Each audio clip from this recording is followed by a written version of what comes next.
আল্লাহ আমার রব, এই রবি আমার সব। দামে দামে তুন মনে তারি অনুভব।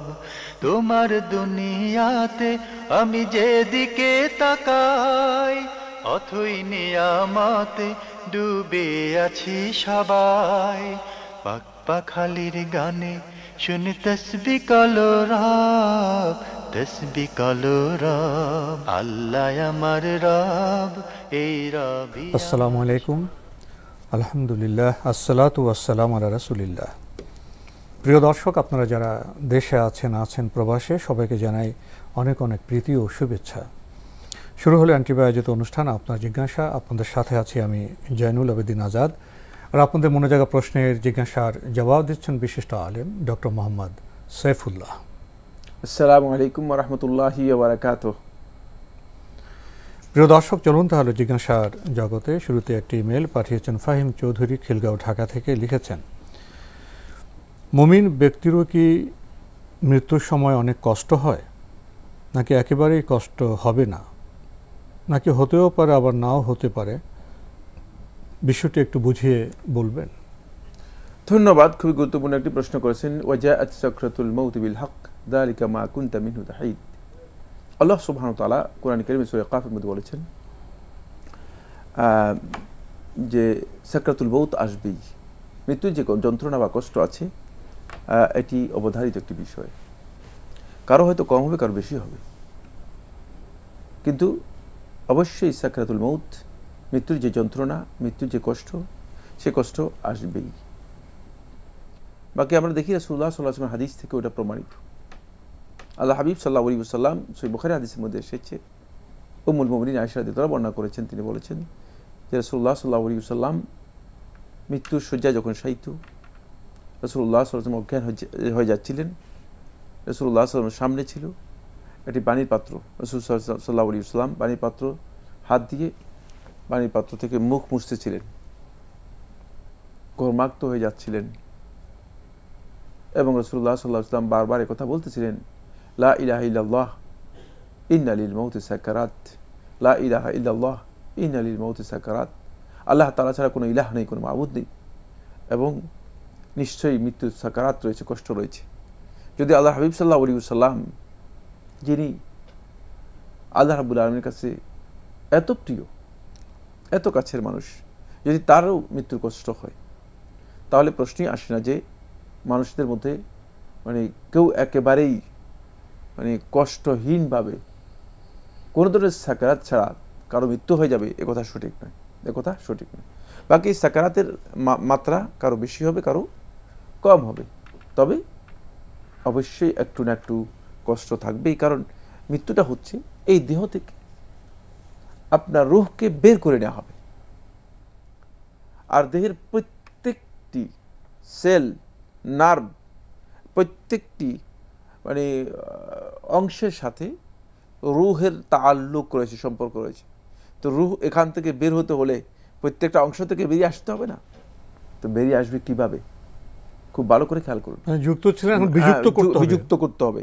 যেমন আপনার গায়ের থেকে যদি আমি চামড়াটা বের করি, তো আপনি একজন জীবিত ব্যক্তি, গায়ের থেকে চামড়াটা বের করলে, তাহলে চামড়া তো আপনার গায়ের উপর আলাদা একটা জিনিস, কিন্তু গায়ের সাথে যুক্ত হওয়ার কারণে যখন বিযুক্ত করব, আলাদা করব, তখন আপনার কি কষ্ট হবে? জীবন্ত মানুষের কি কষ্ট হবে? চামড়া বাদেই দিলাম, একটা নখ ধরেন, একটা নখ যদি আলাদা করি কি অবস্থা হবে, কি অবস্থা হবে? সুতরাং দেহের প্রত্যেকটি শিরা উপশিরা, খুব ভালো করে খেয়াল করুন, প্রত্যেকটি সেল, প্রত্যেকটি নার্ভ এর সাথে রূহ সম্পৃক্ত এবং যুক্ত। এই রূহটাকে পরিপূর্ণরূপে সেখান থেকে কি করা হচ্ছে? আলাদা করা হচ্ছে, বিযুক্ত করা হচ্ছে। সুতরাং অবশ্যই কষ্ট এখানে থাকবেই, করে সন্দেহ হয়। সেই কষ্টটুকু কারোর জন্য আল্লাহ সুবহানাহু ওয়া তাআলা সহজ করবেন, আল্লাহ তাআলা আমাদের সবার জন্য সহজ করবেন। আমরা খুবই গুরুত্বপূর্ণ বিষয়ে অবগত হলাম। প্রিয় দর্শক আরও লিখেছেন, যে ব্যক্তি কবরে সঠিকভাবে প্রশ্নের উত্তর দিতে পারল, সে তো কবরের আযাব থেকে বেঁচে গেল। যেহেতু সে কবরের আযাব থেকে বেঁচে গেল, তাহলে কি আশা করা যায় সে ব্যক্তি জাহান্নাম থেকেও বেঁচে গেল? ধন্যবাদ, এটি গুরুত্বপূর্ণ প্রশ্ন করেছেন। হ্যাঁ, যে ব্যক্তি কবরের আযাব থেকে বেঁচে যাবে, ফামা বা'দাহু আইসার, হাদিসে রাসূলুল্লাহ সাল্লাল্লাহু আলাইহি ওয়াসাল্লাম ইরশাদ করেছেন। এরপরে যে অংশটুকু আছে সেটা তার জন্য সহজ হবে, কারণ এখানে এই ধাক্কাটা বড় কঠিন ধাক্কা। এখানে যে পাশ করতে পারবে, কারণ এই পাশ করার পরে তো আল্লাহর পক্ষ থেকে একটা সার্টিফিকেট আসবে। ফানাদা মুনাদি মিনাস সামা, আসমান থেকে আহ্বানকারী এই কথা ডেকে ডেকে বলবে, আন সাদাকা আবদি, আন সাদাকা আবদি, আমার বান্দা সত্য বলেছে, আমার বান্দা সত্যায়িত করে দিচ্ছে, রেজাল্টটা সত্যায়িত করে দিচ্ছে। মানে এখানে যে পাশ করার যেই মানে ঘোষণা, সেটা প্রায় মানে পাওয়া যাচ্ছে, পাশ করে যাচ্ছেন। তো এতটুকু পর্যন্ত আপনাকে কনফার্মেশন দেওয়া আছে যে সামনের অংশটুকু আপনার জন্য সহজ। কিন্তু সামনের অংশের জায়গায় জায়গায় কিছু কিছু বিষয় আছে যে বিষয়গুলোতে আবার পরীক্ষার মুখোমুখি হতে হবে। সেগুলো যদি কোনো কারণে বিভিন্ন মঞ্জিল আছে, সেই মঞ্জিলে গিয়ে যদি কোথাও গিয়ে আপনি ঠেকায় পড়ে যান, সেটা হয়তো আপনার জন্য কিছুটা দুরূহ হতে পারে, কিছুটা কষ্টের হতে পারে। কিন্তু এক পর্যায়ে গিয়ে ওই যেহেতু আগের সার্টিফিকেট আপনার কাছে আছে, আগের পরীক্ষার রেজাল্ট আছে, ওইটাকে ভিত্তি করে আন সাদাকা আবদি, এটার উপর ভিত্তি করে হয়তো আপনি পরবর্তী শেষ মঞ্জিল পর্যন্ত পৌঁছতে পারবেন, এটা আশা করা যায়। সেটা হচ্ছে জান্নাত পর্যন্ত হয়তো পৌঁছতে পারবেন, এটা আশা করা যায়। প্রিয় দর্শক, আমরা বিষয়টি সম্পর্কে অবগত হলাম। আমাদের হাতে আরও একটি ইমেল যিনি পাঠিয়েছেন, নাম প্রকাশে অনিচ্ছুক, লিখেছেন, আমি আমার বাবা মায়ের একমাত্র সন্তান। আমার বাবা মা দুজনেই জীবিত আছেন। আমার নানা মারা গেছেন অনেক দিন আগে, নানি এখনও বেঁচে আছেন। আমার নানি বাড়ির সম্পত্তি আমার মা নিতে চান না, তিনি চান আমার মামারা সেখানে বাড়িঘর করুক, থাকুক। আমার মা যে মামাদের জমি দিচ্ছেন সে বিনিময়ে তিনি কোনো টাকাও নিতে চান না। আমার মায়ের ধারণা, জমির জন্য টাকা নিলে বা সম্পত্তির দাবি রাখলে তার ভাইদের সাথে সম্পর্ক খারাপ হবে। আসলে আমাদের গ্রাম অঞ্চলের সামাজিক প্রেক্ষাপটটাই অনেকটা এরকম হয়ে গেছে।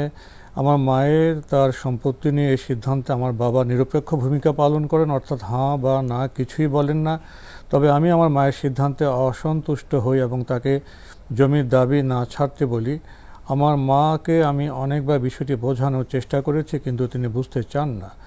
জমি থাকলে মায়ের পরে হয়তো আমি ভাগ পেতাম। এখন আমার কি করণীয়? মায়ের সাথে এ বিষয়ে বেশি তর্ক বিতর্কও করতে পারবো না। উল্লেখ্য, আমরা মধ্যবিত্ত পরিবারে বসবাস করি। আমার মায়ের জমি থেকে যে টাকা আসবে তা আহামরির তেমন বড় অ্যাকাউন্ট না হলেও আমাদের জন্য ভালো হতে পারে। ধন্যবাদ আপনাকে। আপনি আপনার মায়ের সম্পত্তির বিষয় নিয়ে আলোচনা করেছেন। বাকি আপনার মা যদি আপনার মায়ের সম্পত্তি তিনি তার ভাইদেরকে দিয়ে দেন, এতে আপনি জোরাজুরি করা বা আপনার মায়ের সাথে এই নিয়ে মন খারাপ করা অথবা মাকে এর জন্য চাপ সৃষ্টি করা, কোনোটাই আপনার জন্য জায়েজ নেই। আপনার মা যদি দিতে পারে, কিন্তু আপনার মায়ের জন্য উত্তম হচ্ছে সেটা হলো আপনার মা এই বিষয়ে আপনার আব্বার কাছ থেকে পরামর্শ নেওয়া, এবং তিনি যেটা চাচ্ছেন সেটা আপনার আব্বাকে বলা। এটা হচ্ছে মূলত ইসলামের দাবি যে তিনি তার কাছ থেকে পরামর্শ নিয়েই সেটা করতে পারেন। এক্ষেত্রে যদি আপনার মা আপনার আব্বার সাথে অথবা আপনার পিতার সাথে তিনি পরামর্শ না করেন, তাহলে সেটা তার এখতিয়ার আছে, যেহেতু তার হক, শুধুমাত্র তারই হোক, সেক্ষেত্রে তার এখতিয়ার আছে, তিনি এই সম্পত্তি তার ভাইদেরকে দিতে পারেন অথবা অন্য কাউকে দিতে পারেন, তিনি দিতে পারবেন। কিন্তু এক্ষেত্রে যেহেতু তার একটা মানে কর্তৃত্ব আছে, তার একটা দায়িত্বশীল আছে, তিনি দায়িত্বশীলের সাথে আলোচনা না করে করাটি এটি সঙ্গত নিয়মের পরিপন্থী। আর আপনার করণীয় হচ্ছে একটাই, সেটা হলো আপনি তাকে বোঝানোর জন্য চেষ্টা করেন যে আমাদের কিছু প্রয়োজন আছে, তো ওনাদেরকে কিছু দেন, আমাদের জন্য কিছু নেন। এরপরেও যদি তিনি না নেন, তাহলে আপনার জোর করার কিছুই নেই। এ নিয়ে মায়ের সাথে আপনার অতিরিক্ত করার কোনো বৈধতা আপনার নেই। বাকি মাকে বোঝানোর জন্য চেষ্টা করুন যে যেহেতু আমাদের প্রয়োজন আছে, আমরাও এখান থেকে কিছু পেলে আমরা উপকৃত হব ইত্যাদি বোঝানোর জন্য চেষ্টা করুন। তারপরে যদি তিনি বুঝতে না চান, তাহলে কিছু করার নেই। আর আমাদের সামাজিক কথা যেটা মানে আমাদের সমাজে যে অবস্থা বলেছেন সেটা বাস্তব। সমাজে স্বাভাবিকভাবেই ধারণা প্রবল যে বোনেরা যখন সম্পত্তি নিয়ে যায়, তখন মনে করা হয় যে বোনেরা ভাইদের সাথে সম্পর্ক ছিন্ন করলো। এটা একেবারে ভুল কথা। বরং ইসলাম বিধান হচ্ছে যখনই পিতা মারা যাবে, মুআররিস মানে যিনি উত্তরাধিকার রেখে গেছেন, তার মৃত্যুর পরেই যারা উত্তরাধিকারী আছে তাদের মাঝে সম্পদ বন্টন করে দেয়া, সাথে সাথেই বন্টন করে দেয়া, এটা হচ্ছে ইসলামের বিধান। কিন্তু আমরা এই ভুল প্র্যাকটিসের কারণে দেখা যায় যে বছরের পর বছর, এমনকি প্রজন্মের পর প্রজন্ম, দেখা যাচ্ছে 2-3 প্রজন্ম পর্যন্ত সম্পদ বন্টন হয় নাই, সম্পদ বন্টন হয় নাই। এর কারণ হচ্ছে যেহেতু আমরা আসলে মানে এই ইসলামের যে মূলনীতি, এই মূলনীতির সাথে আমরা পরিচিত নই। এটা আমাদের সামাজিক প্রেক্ষাপট, সেক্ষেত্রে জোর করে কিছু করতে পারবেন না। আস্তে আস্তে বিষয়গুলো মানুষদেরকে বোঝাতে হবে, নিজেদেরকে বোঝাতে হবে এবং পরিবর্তন আনতে হবে। আমরা জানলাম বিষয়টি সম্পর্কে। প্রিয় দর্শক, আমাদের হাতে আরও একটি ইমেল পাঠিয়েছেন মহিউদ্দিন জাহাঙ্গীর, পশ্চিমবঙ্গ, ভারত থেকে। আপনার আগের ইমেল, আপনার একটি প্রশ্ন রয়ে গিয়েছিল। আপনি লিখেছেন, জান্নাত মোট কতটি? কেউ বলেন 8টি, কেউ বলেন 7টি। আসলে সঠিক সংখ্যা কত? জান্নাতের ব্যাপারে কোরআন কি বলে? কেমন হবে জান্নাতের আবাসস্থল? জান্নাতে হুর গেলমানদের কথা বলা হয়, কেমন হবে তারা? জান্নাতে কি শুধু আনন্দ ফুর্তি হবে না অন্য কিছুও থাকবে? জান্নাতের কি সেখানে কোরআন তেলাওয়াত শুনতে পাবে? আল্লাহ তাআলা কি জান্নাতীদের সাথে দেখা দেবেন? কেননা প্রত্যেক মুমিনের ইচ্ছা আল্লাহ তাআলাকে অন্তত একবার হলেও দেখি। অনেক প্রশ্ন জান্নাত সম্পর্কে। এই ভাইয়ের প্রশ্ন তো জান্নাত সম্পর্কে অনেক বিস্তারিত। জান্নাত সম্পর্কে বিস্তারিত বইপত্র রয়েছে আমাদের সমাজে। আমরা যদি একটু ভালো করে এগুলো স্টাডি করি তাহলে আমাদের যথেষ্ট জ্ঞান হবে। বাকি আপনি যে প্রশ্নগুলো করেছেন আমি চেষ্টা করব মানে সংক্ষেপে একটি একটি করে উত্তর দেওয়ার জন্য। প্রথমে 7টি না 8টি জান্নাতের সংখ্যা নিয়ে আপনার একটা কনফিউশন তৈরি হয়েছে। আপনি বলেছেন, কেউ বলছেন 7টি, কেউ বলছেন 8টি। আসলে না, জান্নাত একটি। জান্নাত একটা কম্পাউন্ড, বিশাল। এর মানে পরিধি কি, এটা কোন পর্যায়ের, এটা কেউ বলতে পারবে না। আল্লাহ রাব্বুল আলামিন ছাড়া আর কারো এই ইলম নেই। বাকি আল্লাহ সুবহানাহু ওয়া তাআলা কোরআনে স্পষ্ট করেছেন, লাহা সামানিয়াতু আবওয়াব, জান্নাতের 8টি দরজা আছে। 8টি দরজাকে কেউ কেউ আলাদাভাবে মনে করেছেন যে জান্নাতের মানে জান্নাত হচ্ছে 8টি দরজা রয়েছে। এটা জান্নাতের দরজা।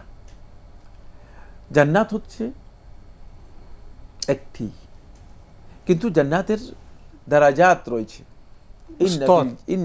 স্তর রয়েছে। মানে এগুলো হচ্ছে গ্রেড, মানে high grade, second grade, third grade, বিভিন্ন স্তরের গ্রেড। ইন্না ফিল জান্নাতি মিআতা দারাজা। রাসূলুল্লাহ সাল্লাল্লাহু আলাইহি ওয়াসাল্লাম হাদিসের মধ্যে বলেছেন, জান্নাতের মধ্যে 100 গ্রেড আছে।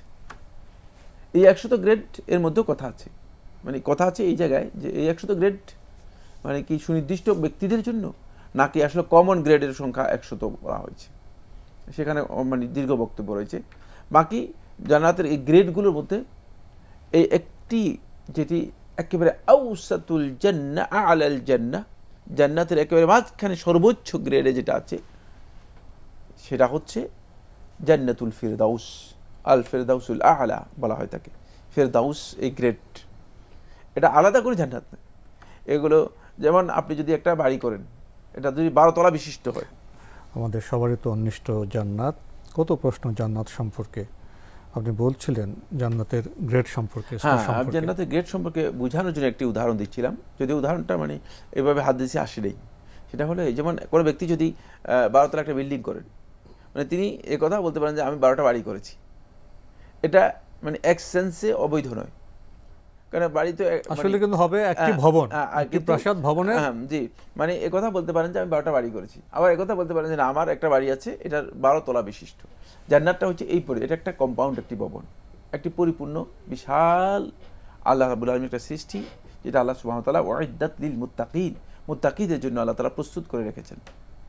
সুতরাং তাকওয়ার এই গ্রেড উত্তীর্ণ হওয়ার পরে তারপরে এখানে বাকিরা কি করবে, মানে অতিরিক্ত গ্রেড পাবে। প্রথমে তাকওয়া অবশ্যই থাকতে হবে, মুত্তাকিদের জন্য হতে হবে। এরপরে আসতেছে যেটা, সেটা হলো এটার মানে গ্রেডগুলো বিভিন্ন স্তর। আল্লাহ তাআলা মুজাহিদের জন্য একটা স্তর রেখেছেন, রোজাদারদের জন্য একটা স্তর রেখেছেন, বিভিন্ন স্তর আছে, দরজা আছে, আলাদা দরজা আছে, 8টি আলাদা দরজা আছে। তো এটাকে অনেকে মনে করেছেন যে, আমাদের সমাজে এটা ব্যাপক, অনেকে ধারণা করেছেন যে এটা দিয়ে 8টি জান্নাত বোঝানো হয়েছে। না, 8টি জান্নাত আলাদা আলাদাভাবে কোরআনে বোঝানো হয়নি। জি, জান্নাতে প্রবেশের 8টি দরজা।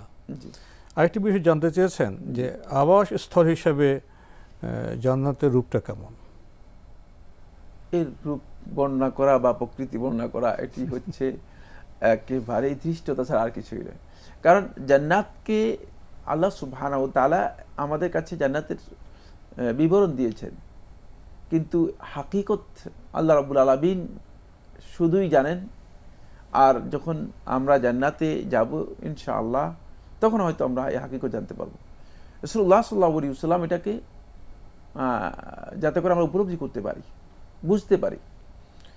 হাদিসে রাসূলুল্লাহ সাল্লাল্লাহু আলাইহি ওয়াসাল্লাম হাদিসে কুদসির মধ্যে বলেছেন, আ'আদাতু লি'আবদি মা লা আইনুন রাআত, যে আমি আমার বান্দাদের জন্য এমন জিনিস প্রস্তুত করে রেখেছি, মা লা আইনুন রাআত, যেটা কোনো চক্ষু কখনো দেখেনি, ওয়ালা উযুনুন সামিআত, কোনো কান কখনো শুনেনি, ওয়ালা খাতরা আলা কালবি বাশার, কোনো মানুষের অন্তরে কখনো কল্পনায় আসেনি। যেটা অকল্পিত, অদৃশ্য, এবং অদৃশ্য মানে আমরা দৃশ্যমান যে বস্তুগুলো আছে এগুলোর কোনোটার সাথে কোনো সাদৃশ্য নেই। তারপরে যেটা সম্পর্কে আমরা মোটেও কোনোদিন জীবনে কোনোদিন শুনি নাই, এমন একটি বিষয়ের যদি আমি পরিচয় করে দেব, সম্ভব নয়। আর হাকিকত আল্লাহ তাআলা, কিন্তু এটি এত মর্যাদাপূর্ণ স্থান যে জান্নাত কোরআনে আল্লাহ সুবহানাহু ওয়া তাআলা এর পরিচয় করে দিয়েছেন। মানে এর শ্রেষ্ঠত্ব হচ্ছে আসমান সমূহ এবং জমিন। জান্নাতে একটি লাঠি এর স্থান, এর যতটুকু মর্যাদা রয়েছে আসমান সমূহ এবং জমিনের মর্যাদার চেয়ে অনেক বেশি, অনেক বেশি। তাহলে এটা যে কত মানে মর্যাদাপূর্ণ, সেটা আর বর্ণনা করার সামান্যতম সুযোগ নেই। শেখুল ইসলাম ইবনে কাইয়িম রাহমাতুল্লাহ বিস্তারিত আলোচনা করেছেন জান্নাত এবং জাহান্নাম সম্পর্কে হাদিউল আরওয়াহের মধ্যে। যদি কেউ এই কিতাবটি পড়ে নেন তাহলে বিস্তারিত জানতে পারবেন।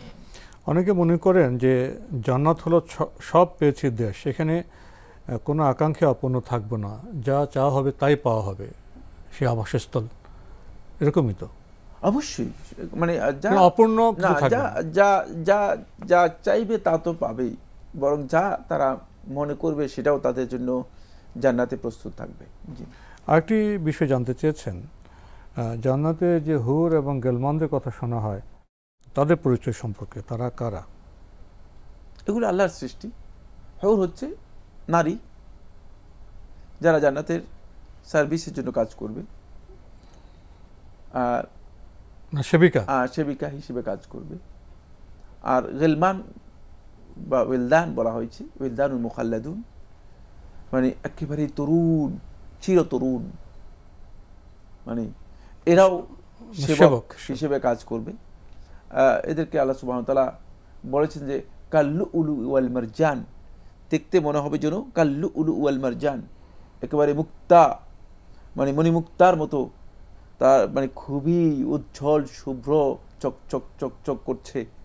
এদের সব সৌন্দর্যমণ্ডিত, এই ধরনের সৌন্দর্যমণ্ডিত হবে। সুতরাং এরা জান্নাতের সার্ভিসম্যান হিসেবে কাজ করবে, জান্নাতের মধ্যে সার্ভিসম্যান হিসেবে কাজ করবে, যতটুকু কোরআন এবং হাদিসের বক্তব্য থেকে আমরা পেয়েছি। আরেকটি বিষয়ে উনি জানতে চেয়েছেন, জান্নাতে কি শুধুই আনন্দ ফুর্তি থাকবে, না সেখানে আরো অন্য কিছুও থাকবে? তারপর আবার বলছেন জান্নাতে কি সেখানে কোরআন তেলাওয়াত শুনতে পাবে? সেটা পরের মাসআলা, কিন্তু এটাতে কি বুঝাচ্ছেন? আনন্দ ফুর্তি বাইরে কিছু আছে কিনা ওখানে? যেমন দুনিয়াতে আমাদের আনন্দ ফুর্তি বাইরে অনেক কিছু থাকে, অনেক কর্তব্য থাকে, দায়িত্ব থাকে। জান্নাত দারুত তাকলিফ নয়, দায়িত্বের কিছু নেই এখানে। তাকলিফ বলতে কিছু নেই, দায়িত্ব যেটাকে বলা হয়, দায়িত্ব বলতে জান্নাতে কিছুই নেই। জান্নাত হচ্ছে মানে বিলাস এর জায়গা, ভোগ উপভোগের জায়গা, ভোগ উপভোগের জায়গা। সুতরাং সব কিছু থাকবে। আনন্দ ফুর্তি বলতে আপনি কি বুঝাচ্ছেন? সেখানে টেনশন কিছু থাকবে, সব কিছু থাকবে। টেনশন অস্থিরতা কিছু থাকবে না। যেখানে দুটি জিনিস নাই, একটা হচ্ছে মানে ফালা খাউফুন আলাইহিম ওয়ালা হুম ইয়াহসানুন। আল্লাহ তাআলা কোরআনের মধ্যে বলেছে ফালা খাউফুন আলাইহিম, তাদের সেখানে কোনো ধরনের আশঙ্কা, আতঙ্ক, ভয় থাকবে না। ওয়ালা হুম ইয়াহসানুন, তাদের কোনো ধরনের দুশ্চিন্তা, হারানো, মানে মানসিক কোনো ধরনের প্রহসন থাকবে না। এটা তো খুব বড় বিষয়। আরেকটি বিষয় জানতে চেয়েছেন, জান্নাতের কি সেখানে কোরআন তেলাওয়াত শুনতে পাবেন? হ্যাঁ, জান্নাতে যদি ইচ্ছা করেন কোরআন তেলাওয়াত শুনতে পাবেন। জান্নাতের মধ্যে কোরআন তেলাওয়াত তারা শুনতে পাবেন। আর শেষে এসে উনি যেটা জানতে চেয়েছেন, আল্লাহ তাআলা কি জান্নাতীদের সাথে দেখা দেবেন? জান্নাতে আল্লাহ সুবহানাহু ওয়া তাআলা জান্নাতীদের সাথে দেখা দেবেন মর্মে সহিহ হাদিস সাব্যস্ত হয়েছে। আল্লাহ রাব্বুল আলামিন জান্নাতীদের সাথে দেখা দিবেন জান্নাতে। জি, ভাই মাহিউদ্দিন জাহাঙ্গীর, আপনি ভারতের পশ্চিমবঙ্গ থেকে প্রশ্ন করেছেন জান্নাত প্রসঙ্গে অনেকগুলো বিষয়। আপনার প্রশ্নের বদৌলতে আমরাও জানতে পারলাম, আপনাকে ধন্যবাদ। আপনি আরও জীবন ঘনিষ্ঠ প্রশ্ন আমাদের কাছে পাঠান। আমাদের হাতে একটি চিঠি পাঠানো হয়েছে বায়তুল ফলাহ মসজিদ, কদমতলী, ঢাকা থেকে। লিখেছেন, 5টি মসজিদ নির্মাণ জীবনের বিভিন্ন সময়ে যে 1000 টাকা করে মসজিদে দান করা হয়েছে, তাতে কি জান্নাতে 5টি ঘর পাওয়া যাবে? একটু স্পষ্ট করলে ভালো। উনি বলছেন যে 5টি মসজিদ নির্মাণে কেউ যদি জীবনের বিভিন্ন সময়ে 1000 টাকা করে দান করে থাকেন, এর বিনিময়ে কি তিনি জান্নাতে 5টি ঘর পাবেন? হ্যাঁ, তিনি যদি আল্লাহর সন্তুষ্টির জন্য সত্যিকার অর্থে তার হালাল উপার্জন থেকে আল্লাহ রাব্বুল আলামিনের সন্তুষ্টি নিমিত্তে মসজিদ নির্মাণের জন্য সাহায্য করেন। রাসূলুল্লাহ সাল্লাল্লাহু আলাইহি ওয়াসাল্লাম সহিহ বুখারী হাদিসে ইরশাদ করেছেন, উসমান ইবনে আফফান রাদিয়াল্লাহু তাআলা বর্ণিত, মান বানা লিল্লাহি মাসজিদান আও মান বানা বাইতান ইয়াবতাগি বিহি ওয়াজহাল্লাহ, যে ব্যক্তি আল্লাহর সন্তুষ্টির জন্য একটি ঘর নির্মাণ করলো, মসজিদ নির্মাণ করলো, তাহলে বানাল্লাহু লাহু বাইতান ফিল জান্নাহ, আল্লাহ তাআলা জান্নাতে তার জন্য একটি ঘর নির্মাণ করে দিবেন। ওয়াফিল আবসিন, উনি রাওয়াতে মধ্যে বানাল্লাহু লাহু মিসলাহু ফিল জান্নাহ, আল্লাহ তাআলা জান্নাতের মধ্যে তার জন্য অনুরূপ নির্মাণ করে দেবেন। সুতরাং যদি কোনো ব্যক্তি, এই হাদিস থেকে জুমহুর আহলে হাদিস কথা বলেছেন যে কোনো ব্যক্তি যদি মসজিদ নির্মাণের সহযোগিতাও করে তাহলেও সে এই ফজিলত পাবে এবং আল্লাহ তাআলার কাছে এই মর্যাদাটুকু পাবেন। কিন্তু মর্যাদা পেতে হলে অবশ্যই এই ফজিলতের মাসালা আমরা জানি, যে আমরা বিভিন্ন সময় আপনাদেরকে বলেছি, এই ফজিলত পেতে হলে অবশ্যই ফজিলতের আগের যে কাজগুলো আছে সেগুলো আপনার জানতে হবে এবং সেগুলো অবশ্যই পালন করতে হবে। তো আজকে আমাদের এখানে শেষ করতে হচ্ছে। আপনাকে অনেক ধন্যবাদ। আপনাকে অশেষ ধন্যবাদ। প্রিয় দর্শক, আমরা দেখছিলাম এনটিভি আয়োজিত অনুষ্ঠান আপনার জিজ্ঞাসা। আমাদের অনুষ্ঠান আপনারা এনটিভি অনলাইনেও দেখতে পারবেন। ভিজিট করুন www.ntv.bd.com। এছাড়া ইউটিউবে এবং আমাদের ফেসবুক পেজে অনুষ্ঠান দেখতে পারবেন। প্রিয় দর্শক, শেষে এসে আমরা মসজিদ নির্মাণে যে দানের প্রশ্ন পেয়েছি, আমরা জানতে পারলাম খালিজভাবে, সঠিকভাবে দান করলে জান্নাতে আমরা এর বিনিময় পাবো, ঘর পাবো। আসুন আমরা মসজিদ মনস্ক হই, মসজিদের সাথে আমাদের সম্পর্ককে আমরা খুব গভীরভাবে গড়ে তুলি, তাহলে আমরা আরও অনেক বেশি ফায়দা পেতে পারবো। চিঠি লিখুন, প্রশ্ন পাঠান আমাদের ঠিকানায়। পরিচালক আপনার জিজ্ঞাসা, এনটিভি, বিএসসিসি ভবন, 7ম তলা, 102 কাজী নজরুল ইসলাম অ্যাভিনিউ, কারওয়ান বাজার, ঢাকা 1215। ইমেল অ্যাড্রেস আপনার জিজ্ঞাসা @ntv.bd.com। প্রিয় দর্শক, মহান আল্লাহ আমাদের সবাইকে নিরাপদে রাখুন শান্তিতে। আসসালামু আলাইকুম। আল্লাহ আমার রব, এই রবি আমার সব, দামে দামে তুন মনে তারি অনুভব। আল্লাহ আমার রব, এই রবি আমার সব।